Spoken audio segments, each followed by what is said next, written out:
Inilah cabang dari pengetahuan. Man arafa nafsahu faqad arafa rabbahu. Wajah yang sebenarnya bukan ini.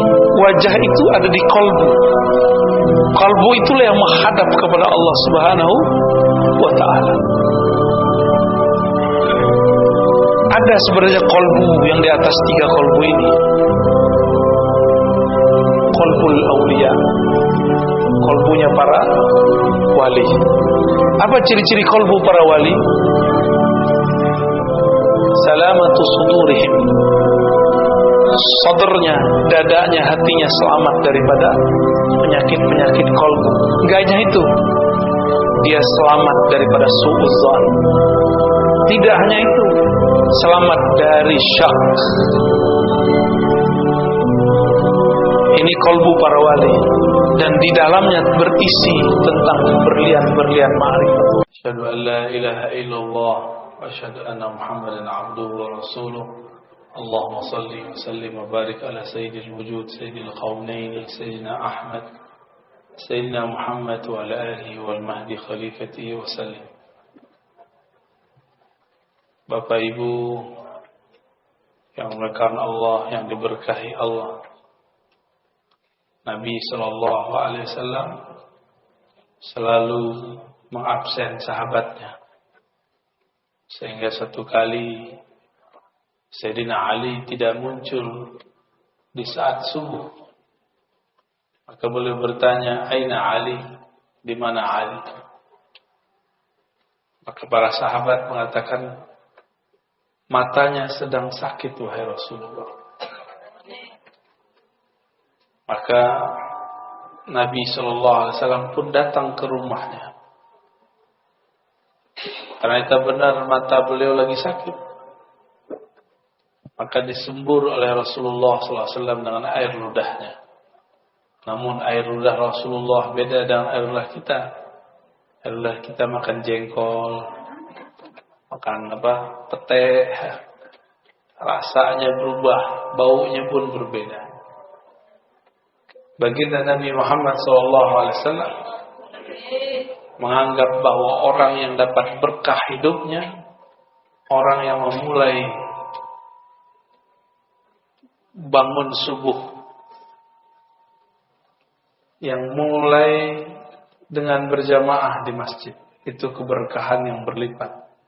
Semoga yang hadir pagi ini diberkahi oleh Allah SWT. Saya yakin yang hadir ini punya pekerjaan nanti, ya. Tapi menyempatkan pagi hari sebelum bekerja untuk mengisi kalbunya. Insya Allah ini pertanda kalbunya hidup. Semoga ini juga pertanda kalbunya sehat. Kalbu itu di dalam Al-Quran dibagi 3. Ada kalbu muttaqin, hudan lil muttaqin. Ini kalbu yang di dalamnya ada hidayah. Kalbu seperti ini tidak ada keraguan kepada Alkitab dan Sunnah. Percaya kepada yang gaib, menunaikan ibadah dengan semampunya, dan meyakini bahwa hanya Allah lah sang maha pemberi rezeki yang mutlak. Wa mimma razaqnahum yunfiqun. Rezeki itu jatahnya sudah ada, tinggal mau jemput. Dan cara menjemputnya tentu beda-beda. Ada orang menjemputnya berangkat pagi pulang sore. Ada yang cuma duduk-duduk di rumah, duitnya ngalir terus. Ada yang harus banting tulang, badan sudah hancur, tapi tidak kunjung juga dapat. Ya. Karena cara dia menjemputnya tidak sesuai. Saya doakan, apapun keadaan kita, semoga itu dalam berkah dari Allah SWT. Keberkahan itu hanya diyakini oleh orang-orang yang muttaqin, yang percaya dan hatinya ada nur yakin. Maka disebut muqinun. Mereka ini orang-orang yang yakin, orang-orang yang penuh keyakinan. Ini disebut qalbul muttaqin. Qalbu apa? Qalbu ini qalbu yang sehat. Makanannya qalbu itu Quran. Isi Quran hudal linnas, hidayah. Bukan lip sync, bukan gaya-gayaan, mau sholat diputer, itu namanya cuma ingat-ingetin. Bukan mushaf itu saja dibawa kemana-mana, bukan. Tapi ketika dia menghayati isinya. Maka jangan terlalu nafsu baca Quran. Baca Quran itu dengan ketenangan kalbu. Baca Quran jangan nafsu, cepat-cepat khatam. Membacanya penuh dengan penghayatan. Semoga di masjid ini nanti ada majelis tafsir Quran berdasarkan kitab-kitab yang sahih. Kitab-kitab yang ditulis oleh para ulama ahli tafsir. Nggak usah banyak-banyak, 1 ayat, 2 ayat, tapi jalan terus. Karena Nabi mengatakan, makommu nanti di surga adalah di akhir ayat yang engkau baca dan pelajari. Nanti kita terakhir bacanya apa, disitulah makom terakhirnya. Percaya nggak tuh? Percaya ya? Apa kata Allah? Irqi, naiklah kamu. Makomnya naik terus, 1 ayat beda dengan orang di samping, itu udah ibarat langit 1 dengan langit 2. Makomnya.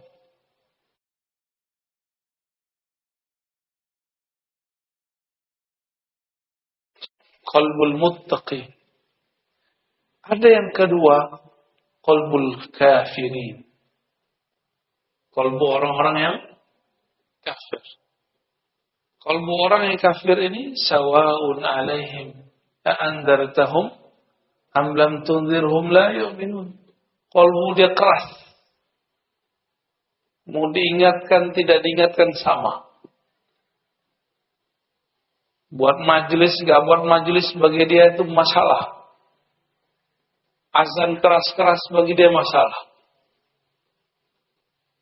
Semoga tetangga-tetangga masjid di sini kolbunya tidak ada yang kolbul kafirin. Ya. Malah senang kalau di depan rumahnya banyak berjejer mobil, motor. Ketika orang ramai ke masjid, dia rela. Ketika pintu pagarnya tertutup.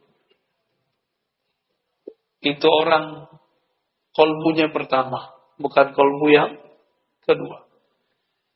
Kolbul kafirin, Allah kunci kolbunya. Khatamallahu ala qulubihim.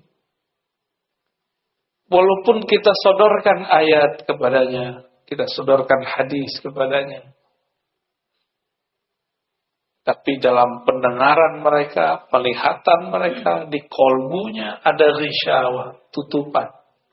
Inilah yang membuat mereka tidak dapat menangkap rahasia-rahasia ayat.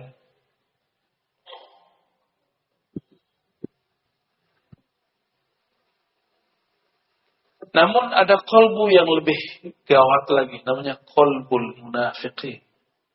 Kolbu orang munafik. Munafik itu nafaqah. Orang-orang yang menunjukkan kesolehan tapi menyembunyikan kekufuran. Izhar as-salah wal iman wa ikhfa'ul kufur wal fisq. Menyembunyikan kebusukan hatinya, kekufurannya, ingkarnya, menunjukkan kesolehannya. Maka orang begini ketemu orang beriman yang pertama, kelompok muttaqi, usahakan soleh. Nanti ketemu orang-orang kafir pun dia ejek lagi itu orang-orang yang muttaqi.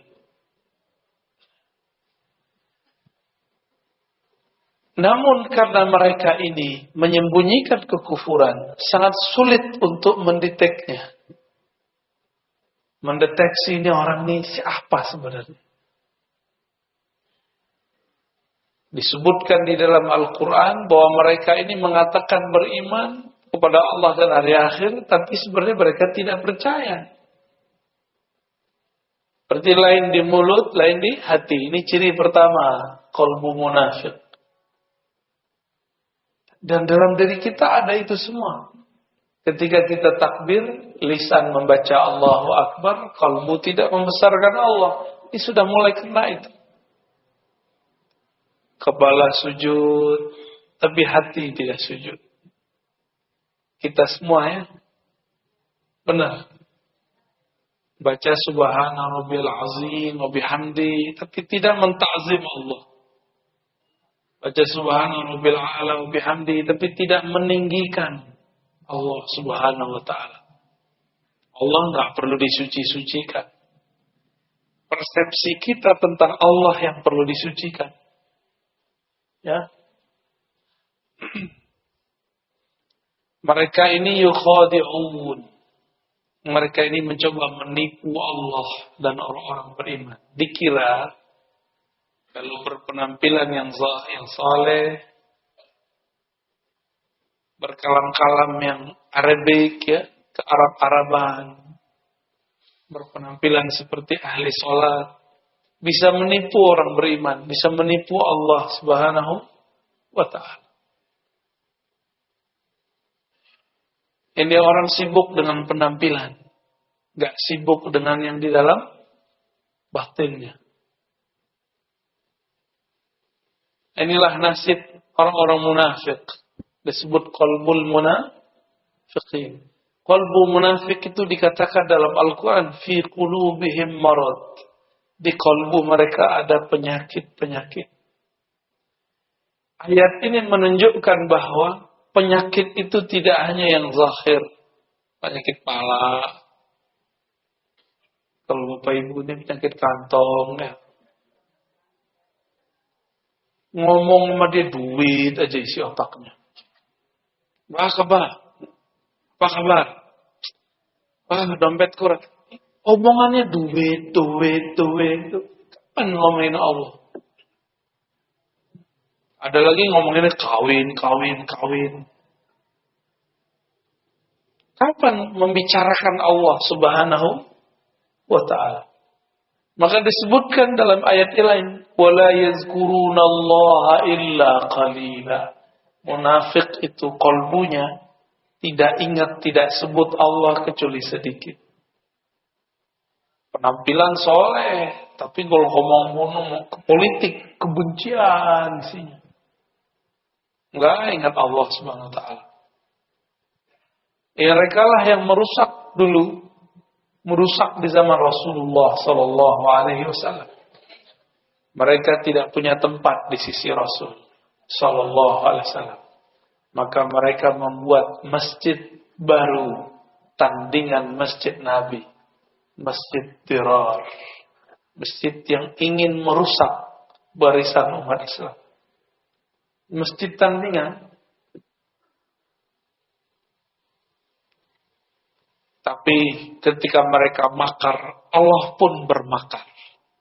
Karena makar itu dibuat oleh hamba Allah.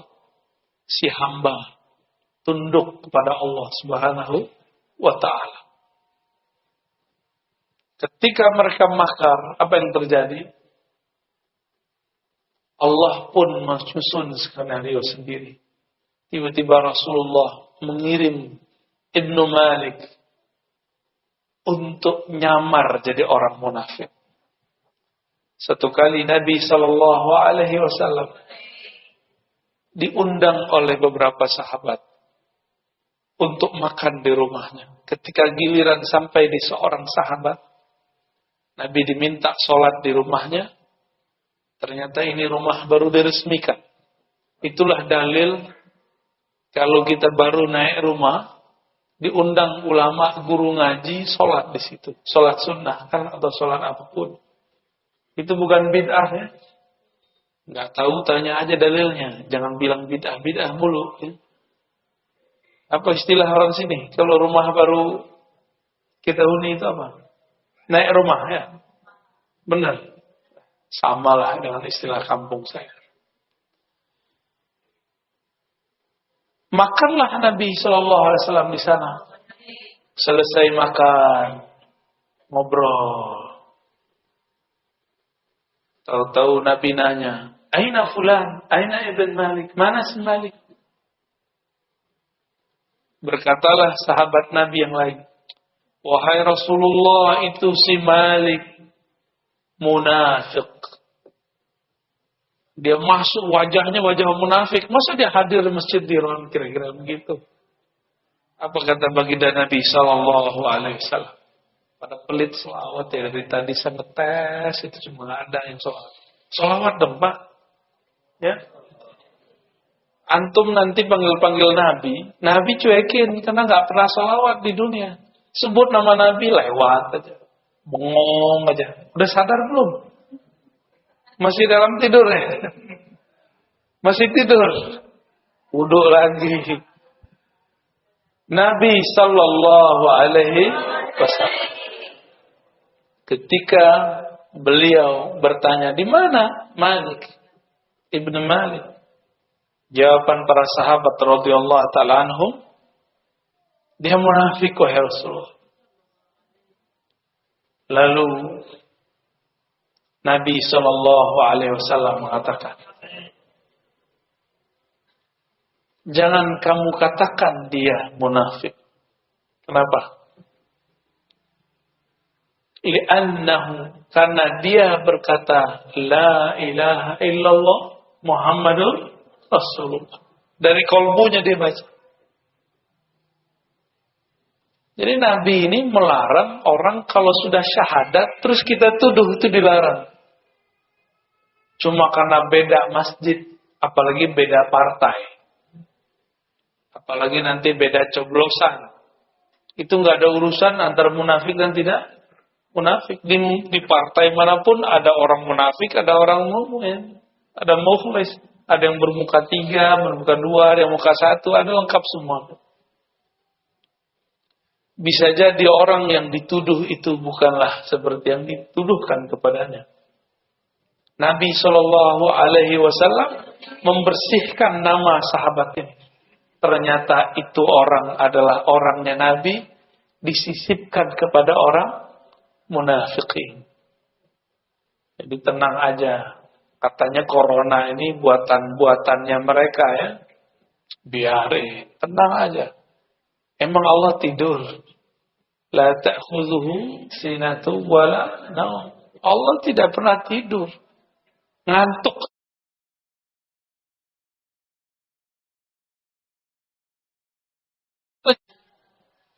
Allah pernah lelah? Tidak pernah. Allah pernah lalai? Enggak. Karena Allah tidak pernah tidur, tidak pernah lelah, tidak pernah ngantuk. Maka dia tidak akan pernah membiarkan orang Islam, orang beriman disiksa, dizalimi, tidak akan pernah membiarkan. Karena Allah lah waliyul ladzina amanu, wali penjaga orang-orang yang beriman. Allah menyebut dirinya wali. Wali artinya penjaga. Maka wali Allah di muka bumi adalah orang-orang yang menjaga ajaran-ajaran Allah Subhanahu wa ta'ala. Ajaran Allah itu bukanlah ketika berpakaian, pakaian takwa. Ini emang pakaian takwa namanya. Ini pakaian Ahok ini. Baju koko. Koko kan artinya abang orang Cina ya kan. Ya, matanya sipit lah ya. Untung keturunan ke-17 kali.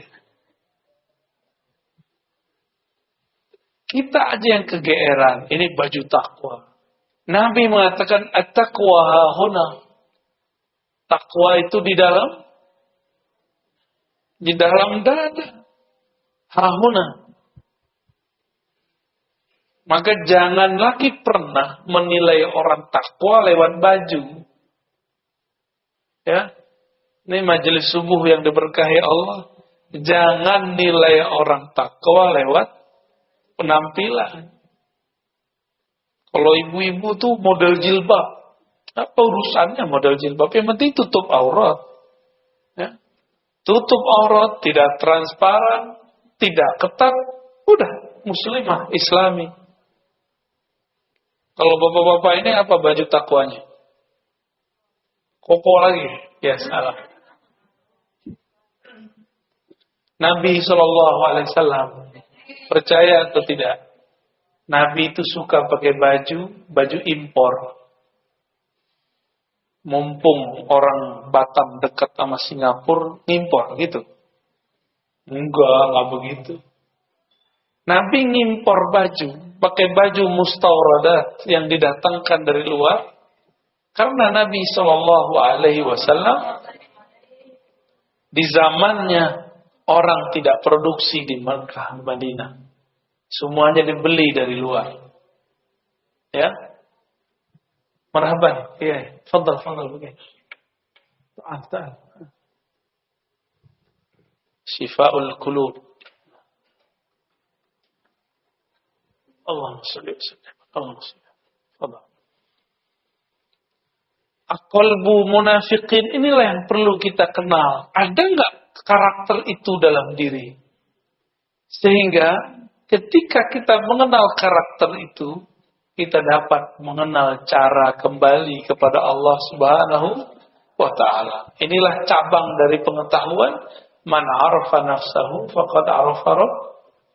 Jadi mengenal diri itu bukan hanya ngomongin diri terdiri, diri terpari, diri terpapar, apalagi itu macam-macam ilmu kajian diri. Bukan itu aja. Mengenal penyakit di dalam diri itu adalah bagian dari ma'rifatun nafs. Mengenal diri. Jangan ketinggian ngomongnya. Badanku, tubuhku, sifat Allah, qalbuku, nur Allah. Apa itu ya? Nanti ngomong itu.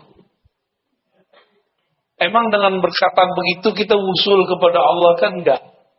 Ya, ada masanya ngomong begitu.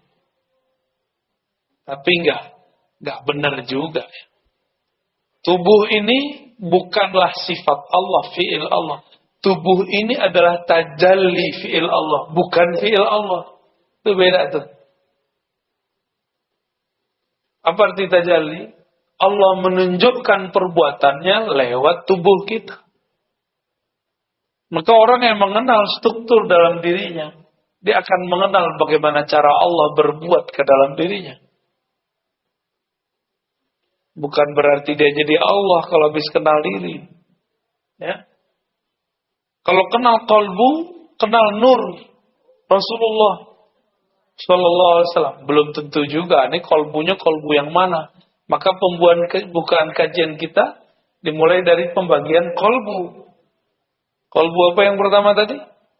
Qalbul muttaqin. Qalbu yang kedua, kafirin. Qalbu yang ketiga, qalbu ketiga ini dia ada iman tapi penyakitnya lebih banyak. Karena penyakitnya di dalam dada, yang mengerti cuma ahli sudur, ahli dada, ahli rohani.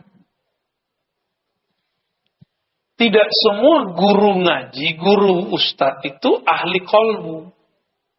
Ada yang cuma dapat ijazah fikih. Fikih ngurusin ilmu hukum. Ada yang cuma gelar LC, MA, doktor. Itu urusan akal. Ustadz begini ditanya mengenai ilmu qalbu. Apa kata dia? Bid'ah. Karena dia nggak ngerti, dia bilang bid'ah. Berarti qalbu dia lebih bermasalah lagi. Kenapa? Tidak boleh seseorang yang tidak punya ilmu terhadap sesuatu berkomentar terhadap barang itu. Saya nggak ngerti ilmu kedokteran. Boleh nggak saya berfatwa tentang kedokteran? Boleh nggak seorang dokter pemikiran Islam mendiagnosa penyakit seorang? Mendoakan boleh, mendiagnosa jangan. Saya mau tanya, dokter itu berapa tahun dia kuliah? 4 tahun. Koasnya berapa tahun? 2 tahun. 6 tahun baru jadi pakar ilmu penyakit zahir. Dan itu pun belum spesialis. Baru Umum. Sama. Ustadz, kalau belajar agamanya baru yang zahir-zahir doang. Ya dia cuma pakar ilmu yang zahir. Jangan menjawab perkara yang batin. Ini ada orang gak pernah ngaji tasawuf. Ditanya mengenai tasawuf. Apa kata dia? Oh jangan belajar tasawuf. Gila. Tetangga saya belajar tasawuf gila. Tuh berarti kasat mata yang dihitung. Terus untuk apa dia belajar selama ini? Percuma dia belajar selama itu. Ada nggak orang kerja terus diberhentiin, apa namanya itu, di PHK, stres, ada nggak? Ada nggak orang kapok bekerja? Kenapa orang nggak kapok bekerja? Lebih banyak orang stres karena di PHK daripada belajar zikir. Karena syaitan tidak pernah diam jika ada hamba Allah ingin belajar tentang Allah. Gak mau syaitan diam. Makanya guru-guru ngaji, guru-guru tasawuf, guru-guru mursyid tidak akan dibiarkan oleh syaitan. Kecuali dia akan membisikkan wali-walinya, wali-wali syaitan, untuk ikut menyerang ahli-ahli tasawuf itu. Maka ciri-ciri tentara syaitan adalah menyerang ahli zikir. Menyerang mursyid-mursyid yang bersanad tarikatnya kepada Rasulullah sallallahu alaihi wasallam. Karena hanya itulah cara menjauhkan umat dari pewaris-pewaris Rasulullah sallallahu alaihi wasallam. Setan itu nyata atau tidak? Tampak enggak? Tampak tidak, nyata iya. Tampak tidak, nyata iya. Apa kerjaan syaitan? Yuwaswisu. Apa arti yuwaswisu? Membuat was-was. Yuwaswis bahasa Arabnya itu kata kerja yang sedang, akan, dan selalu. Jadi syaitan itu gak akan pernah diam untuk membuat suuzonnya umat lewat lisan-lisan da'i-da'i yang juhala, yang jahil. Bukan da'i ilallah, dia da'i kepada dirinya, bukan da'i ilallah. Supaya umat jauh daripada ma'rifatullah, mengenal Allah subhanahu wa ta'ala. Apa ciri-cirinya? Mereka menghina kajian-kajian ma'rifatun nafs. Menghina kajian mengenal diri. Karena pintu satu-satunya mengenal Allah hanyalah mengenal diri. Saya mau tanya Bapak Ibu, sholat di tengah rumput, di tengah hutan, dengan di masjid, khusyuan mana?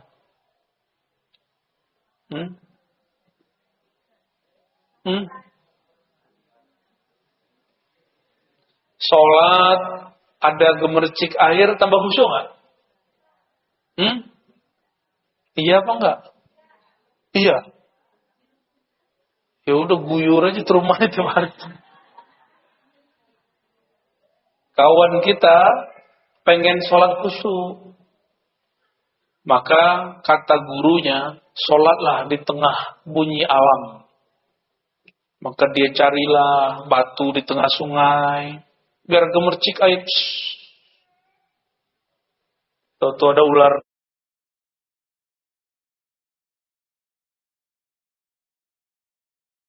Katanya sholat dengerin suara alam. Dengerin suara alam. Dia kira kalau dengerin suara-suara begitu bisa khusyuk.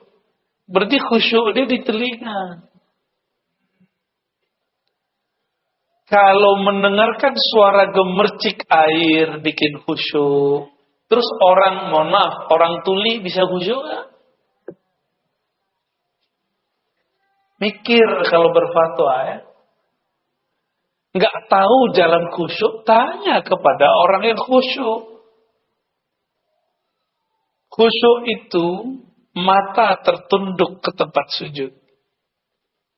Kepala tersungkur ya, menyentuh lantai. So akhirnya tuh kolbunya kemana? Kolbunya menghadap kepada yang membolak-balik kolbu. Allah bertempat nggak? Enggak butuh tempat. Tempat yang butuh Allah. Allah tidak memerlukan tempat. Semua tempat ini memerlukan Allah Subhanahu wa ta'ala. Lalu, bagaimana cara menghadapkan kolbu kepada Allah? Hadapkanlah kolbumu ke dalam kolbumu. Mulailah memandang ke dalam diri. Saya sebut Allah atau tidak? Jangan sibuk lagi membicarakan orang. Ini kajian tazkiyatun nafs, kajian penyucian jiwa, tapi isinya nyala-nyalain orang. Kajian tasawuf, tapi membid'ahkan thariqat orang. Kajian zikir-zikir, tapi membid'ahkan zikir orang yang berbeda. Katanya kajian tazkiyatun nafs. Tazkiyah artinya menyucikan diri, bukan nyalahin orang lain. Itu dua hal yang berbeda. Akibat tidak mau menyebutnya dengan istilah tasawuf. Ya, jadi nggak usah malu ya para ustadz. Kajian kita kajian tasawuf, sebut istilah tasawuf. Karena tasawuf itu seperempat dari ajaran agama ini. Pertama bab akidah, yang kedua bab al-Islam tentang fikih. Yang ketiga bab tasawuf, yang terakhir bab akhir zaman. Tapi jangan salah guru juga tuh akhir zaman. Kalau nggak beres yang nomor tiga ini jadi cocok logi. Karena galau. Kolbunya nggak selamat.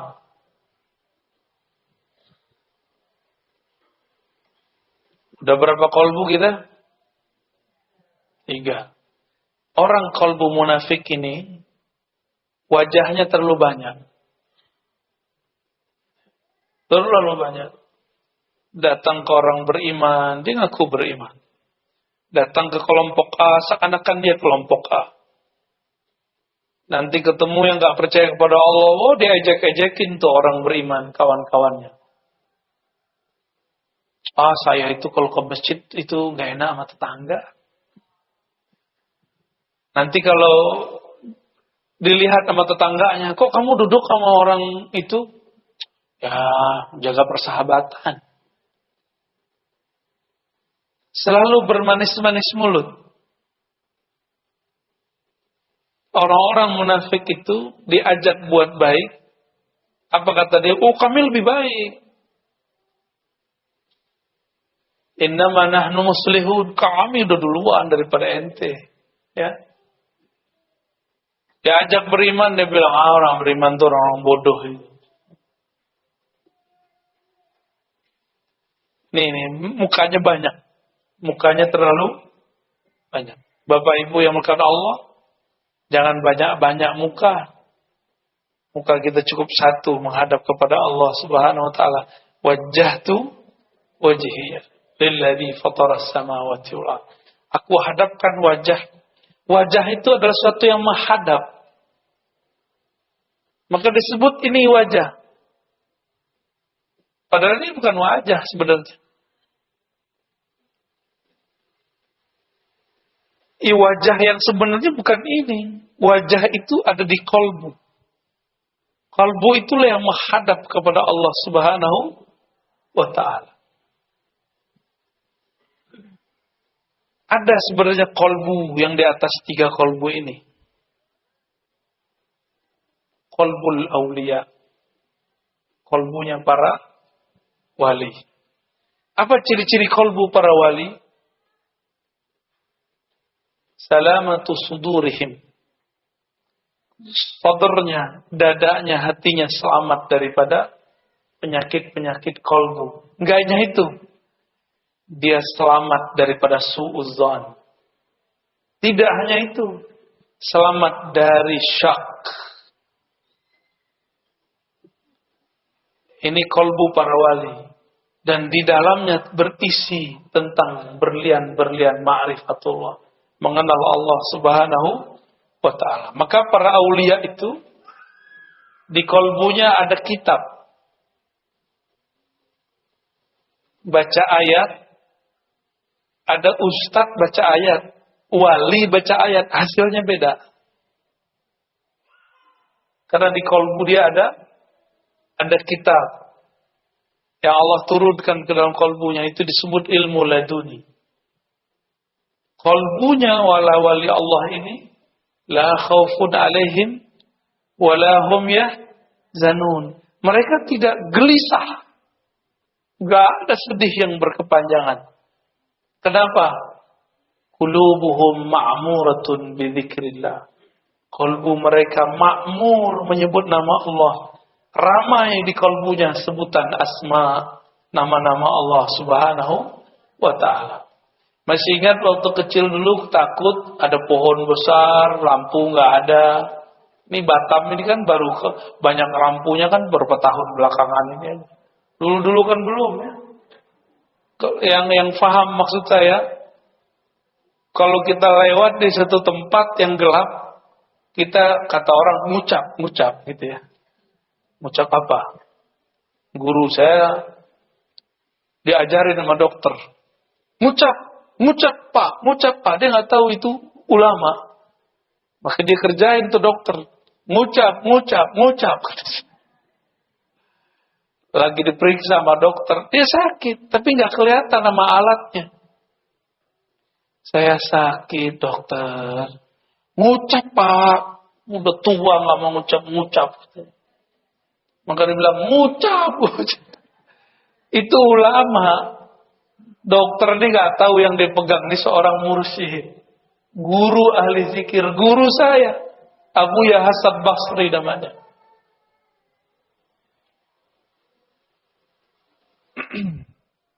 Ya kadang-kadang kita menggarami laut. Nah ini kadang-kadang nggak nyadar juga ya. Di depan saya laut apa nih? Kolam. Jangan comberan. Bapak Ibu ya bahkan Allah. Ada qalbul awliya. Ada juga qalbul anbiya. Qalbu para nabi. Qalbu para nabi. Jika para wali di dalamnya ada zikrullah. Ada ilham dari Allah. Maka para nabi di dalamnya ada ma'rifat kenabian. Wahyu. Maka setinggi apapun wali, dia tetap di bawah seorang nabi. Gak ada wali yang lebih tinggi daripada nabi.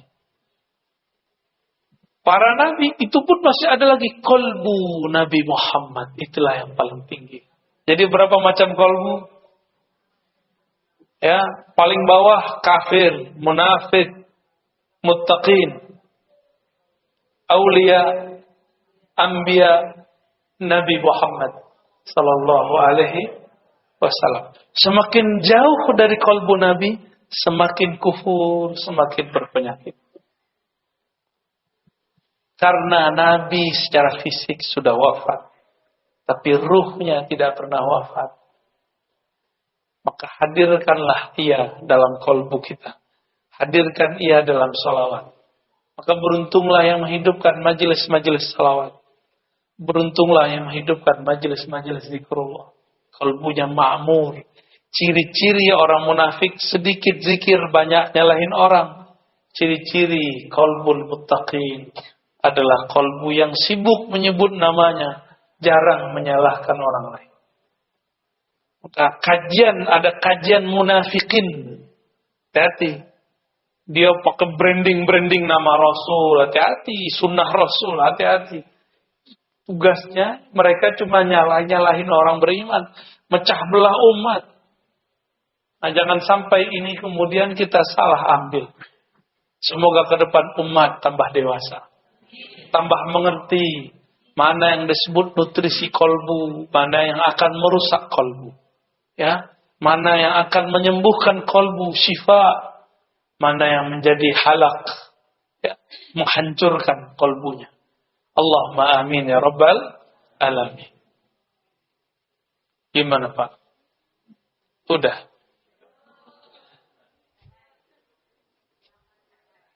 Suatu kali ada seorang sahabat tanya kepada Rasul, hadis sahih Muslim sallallahu alaihi wasallam.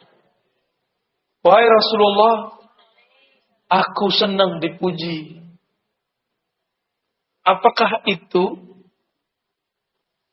merusak amal ibadahku. Aku dipuji orang lain, padahal aku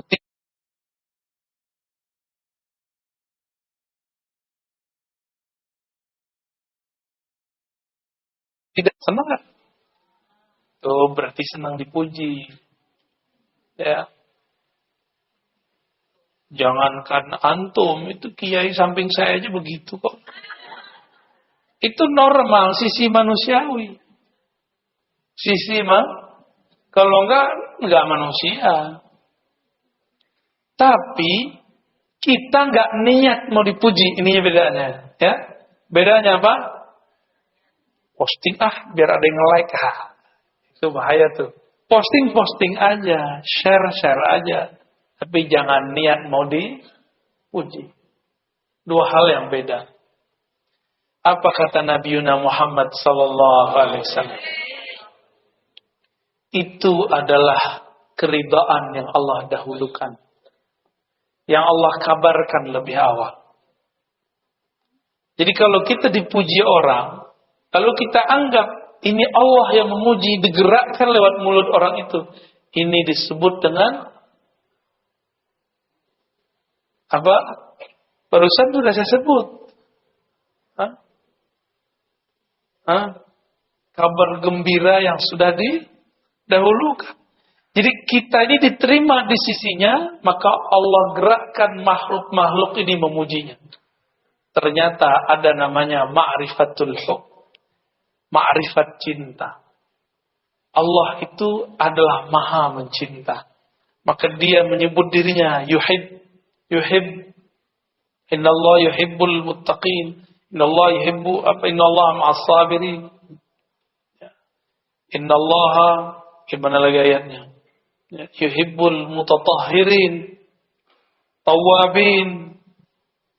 Semuanya itu ada sekitar 7 lah. Kata cinta. Allah menyebutkan kata cinta sebagai kata kunci tentang dirinya. Kalau saya mencintai seseorang, itu saya memerlukan perhatian dia. Saya butuh dia.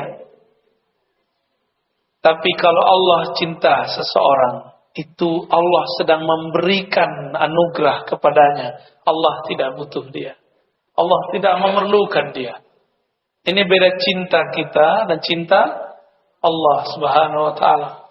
Kita mencintai pasangan karena kita butuh perhatian dia, layanan dia.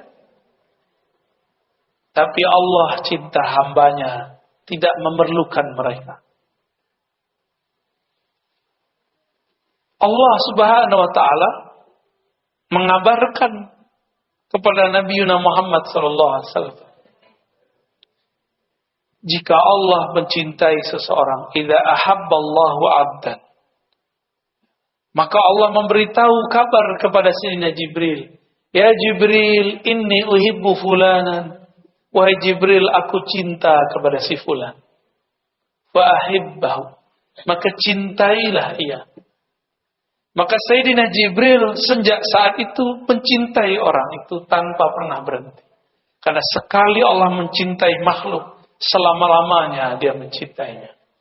Allah tidak pernah mengkhianati cintanya. Allah itu sangat setia. Beda sama kita. Beda dengan saya. Beda juga yang di samping saya. Beda.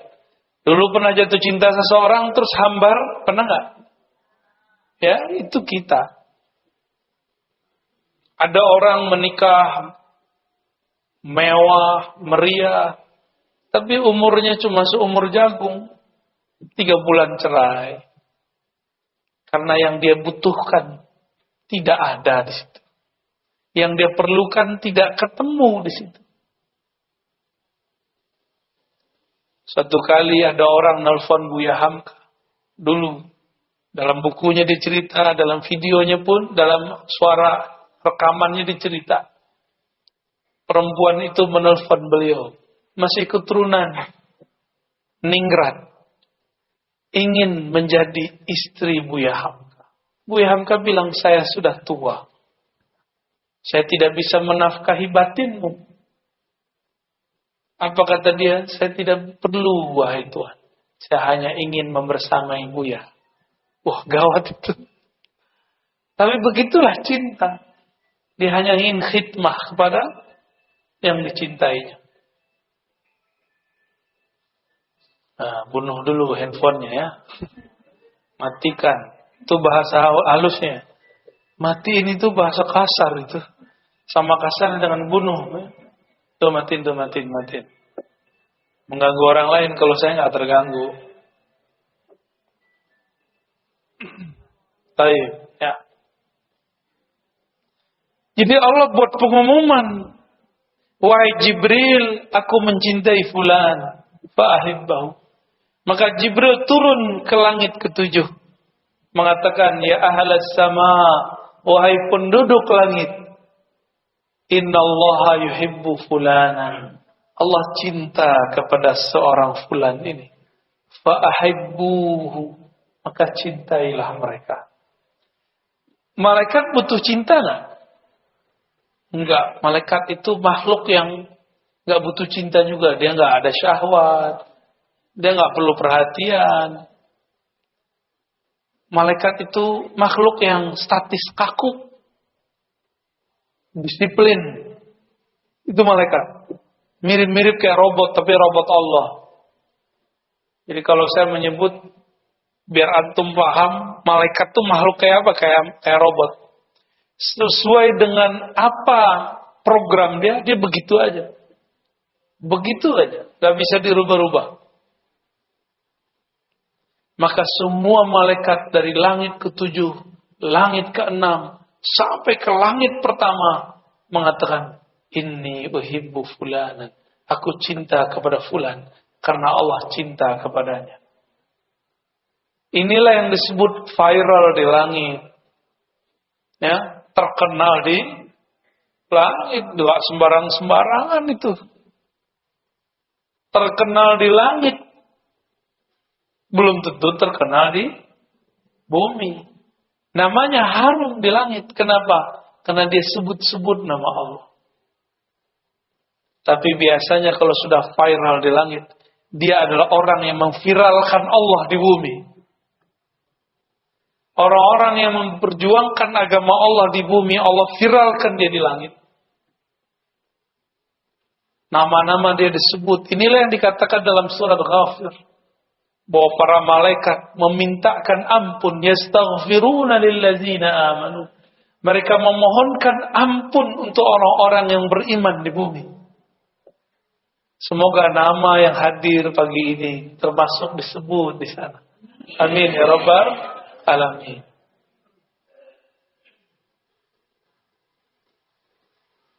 Tentu kalbu mereka ma'muratun bidzikrillah. Kalbunya lebih awal memviralkan Allah dalam kalbunya. Maka berlatihlah zikir kalbu kepada ahlinya. Saya yakin di Batam ini banyak ahli zikir. Ya, enggak mesti sama yang di YouTube itu, ya. Di dekat kita ada guru yang bisa ngajar, ikuti dia. Ya. Sama kok. Yang disebut di sono disebut di sini sama. Jangan beda-bedain, ya. Guru-guru itu juga punya kecemburuan. Antum hormat kepada yang si fulan, enggak menghormati si fulan. Siapa tahu sisi manusiawi dia muncul. Nanti dia cemburu. Kalau sudah cemburu, setan masuk. Setan bisikin lewat muridnya. Pak Ustaz, itu tuh ajarannya bid'ah tuh. Wah, mulai konflik. Terjadilah konflik antara ustaz dengan ustaz. Itu orang si murid ini dipinjam oleh si setan. Yuwaswisu. Membuat was-was. Nama setannya Khannas. Jadi kalau buat majelis, masuk ke satu majelis, bacalah kul yang 3 itu. Jadikan wiridan, kalau enggak jadikan wirid setiap ba'da sholat. Supaya kalau kita ketemu orang, bermajelis, kita jauh dari was-was. Diwas-wasin orang kita cut, enggak benar. Ciri-ciri kolbu sehat. Ada orang gosip, oh si Anu tuh orangnya begini nih, nggak bener nih. Si kolbu yang sehat bilang, oh enggak, maksud dia nggak begitu. Terus kolbunya sehat itu. Tapi kalau dia bilang, oh iya nih kemarin saya digituin sama dia, kena tuh. Ya. Berarti marid dan marid fi qulubihim maradun fazadahumullahu marada. Bertambahlah penyakitnya. Ketemu lagi orang berpenyakit kolbunya, tambah lagi. Mirip virus dan lebih dahsyat daripada corona. Bapak Ibu yang melakukan Allah, itulah tingkatan-tingkatan kolbu. Siapa yang kenal kolbunya, dia akan kenal yang membolak-balik kolbunya. Inilah makna, salah satu makna daripada judul ini. Siapa yang kenal diri, kenal Allah. Diri kita yang paling dekat adalah kolbu. Kenalilah dirimu yang mana. Cukup katakan, ya Allah, kolbuku berpenyakit. Engkau maha penyembuh, sembuhkanlah ya Allah.